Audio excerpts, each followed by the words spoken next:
अस्सलाम वालेकुम ख़वातीन व हज़रात, एक मरतबा फिर आपकी खिदमत में हाजिर मुर्शिद कामिल रूहानी स्कॉलर जनाब सैयद सरफराज अहमद शाह साहब की दिल की गहराइयों से निकली रूहानी गुफ्तगू के साथ।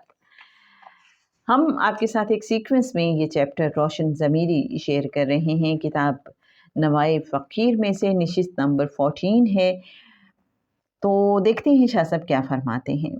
आप सब भले और नेक लोग हैं। आपने अक्सर नोट किया होगा कि जब हम अपने दिल को पाक साफ कर लेते हैं, वहाँ आलाइशें बाकी नहीं रहती। कीना, हसद, गुस्सा, गीबत, लालच जैसी चीज़ें दिल से निकल जाती हैं और हम अपने दिल में दूसरों के लिए सिर्फ मोहब्बत पालते हैं। तो हमें एक अजीब तजुर्बा होने लगता है। ख्याल आता है कि इस किताब में कहीं ये चीज़ पढ़ी थी, इसे दोबारा देख लूँ।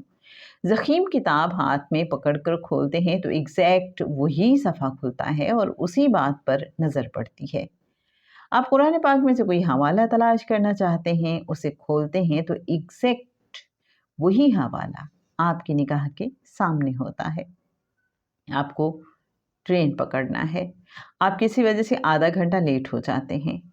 रेलवे स्टेशन पहुंचते हैं तो ट्रेन प्लेटफॉर्म पर खड़ी दिखाई देती है। पता चलता है कि इसमें कोई प्रॉब्लम आ गया था। जो ही आप इसमें सवार होते हैं, ट्रेन विसल देकर चल पड़ती है। बज़ाहिर ये इत्तिफाकात हैं, लेकिन फ़कीर इन्हें इत्तिफाकात नहीं तसर्रुफ़ात कहता है। फ़कीर से जब कोई सवाल पूछा जाता है तो वो जवाब देने से पहले 2-3 सेकंड के लिए खामोश हो जाता है, फिर फ़ौरन बोलना शुरू कर देता है।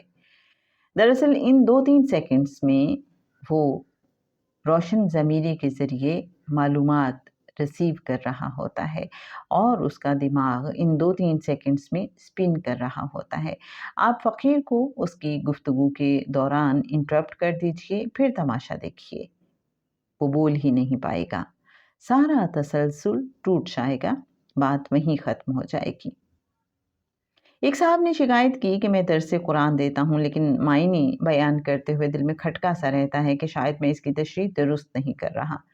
मैंने पूछा, आप किस रोज़ दर्स देते हैं? कहने लगे, जुम्मे के दिन। मैंने अर्ज़ की, इस फ्राइडे को दर्स दीजिए और फिर देखिएगा कि क्या होता है। महीने 1.5 महीने बाद उनसे मुलाकात हुई तो मैंने यकदम पूछा, क्या बना आपके दर्स का? बेहतर हुआ मामला? हंस कर कहने लगे, आई एम लर्निंग कुरान पाक फ्रॉम माई ओन सेल्फ। मैं बोल रहा होता हूँ और मायने खुद सीख रहा होता हूँ। ये इल्म तज़किए नफ्स के नतीजे में हासिल होने वाली रोशन ज़मीरी का समर है। दरवेश का इल्म उसके तज़किए नफ्स से मुंसलिक होता है। हम जब दुनियावी उलूम हासिल करते हैं तो एक मकाम पर जाकर सामने दीवार खड़ी हो जाती है, उसके पार देखना मुमकिन नहीं रहता, लेकिन फ़कीर उस दीवार के पार देख लेता है। दुनियावी उलूम के माहिर को जो चीज़ पत्थर दिखाई देती है, दरवेश उस पत्थर में पोशीदा जौहर देख लेता है। दुनियावी उलूम का माहिर किसी शख्स को डाकू, कातिल करार देता है, जबकि फ़कीर उसमें छुपी नेक रूह पर नज़र रखता है। वो जानता है कि मैं उस शख्स को सीने से लगाऊंगा तो रफ्ता रफ्ता उसकी तरबियत हो जाएगी और ये अपने वक्त का वली बनेगा। सूफ़ी की निगाह असली जौहर और बातिन पर होती है। दुनियावी उलूम के माहिर की नज़र ज़ाहिर पर, जबकि फ़कीर की नज़र इंसान के बातिन पर होती है। वाओ! उम्मीद है आपको ये एपिसोड बहुत अच्छा लगा होगा। जनाब, कल इंशाल्लाह हम आपके साथ शेयर करेंगे कि रूहानियत में मुख्तलिफ़ सलासिल क्या हैं और इल्म क्या है,